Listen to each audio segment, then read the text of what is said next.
காட்டு பகுதியில் 2 நண்பர்கள் பேசிக்கிட்டே நடந்து போய்கிட்டே இருந்திருக்காங்க. அப்போ ஒரு கரடி வர்றத அவங்க பார்த்துருக்காங்க. உடனே ஒரு நண்பன் வேக வேகமாக ஓடி போய் பக்கத்தில் இருந்த மரத்து மேலே ஏறி உக்காந்துக்கிட்டேன். இன்னொரு நண்பன், அட பாவி, கூட வந்த நண்பனுக்கு என்னான்னு கூட பார்க்காம சுயநலமாக மரத்தில் ஏறிட்டானே அப்படின்னு நினச்சி பார்த்துக்கிட்டு இருக்கும்போது கரடி அவன் பக்கத்தில் வந்துருச்சான். உடனே அவன் அந்த இன்னொரு நண்பன், அடடா, அவனை மாதிரி நம்மளால் மரத்து மேலே ஏற முடியாதே, என்ன பண்ணுறதுன்னு யோசித்தான். அவனுக்கு ஒரு யோசனை வந்துச்சு. ஒரு நாள் அவங்க அம்மா கரடி உயிர் இல்லாத எந்த உயிரையும் சாப்பிடாதுன்னு சொல்லியிருக்காங்க.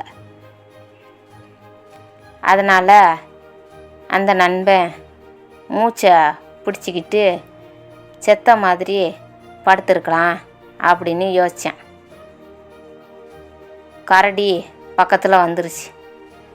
வந்த உடனே இவன் செத்த மாதிரியே இருந்த இந்த நண்பன்கிட்ட மோந்து பார்க்குது. உடனே அந்த நண்பன் மூச்சை பிடிச்சிக்கிட்டு இருந்தேன்.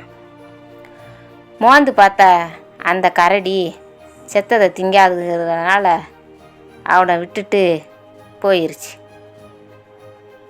இதை மரத்து மேலே இருந்து பார்த்த அந்த நண்பன் கீழே இறங்கி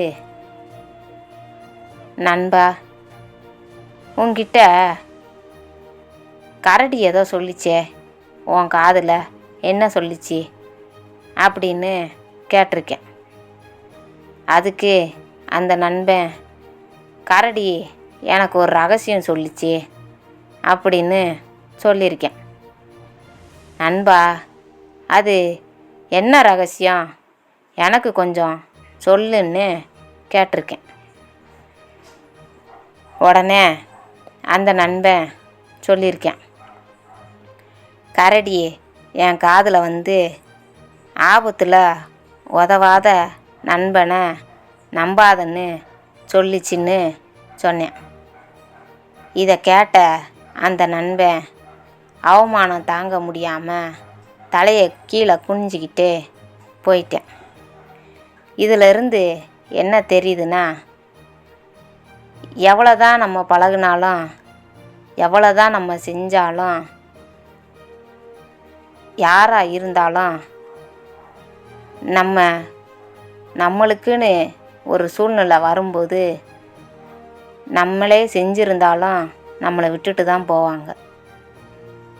நம்மளுக்கு உதவி பண்ணுறதுக்கு ஆள் இல்லை அப்படின்னு ஏங்கி தவிக்கிறத விட, தான் உழைப்பில் தானே வாழ்கிறேன் அப்படின்ற நினப்போடு நம்ம வாழ்ந்தோம்னா வாழ்க்கை நல்லா இருக்கும்.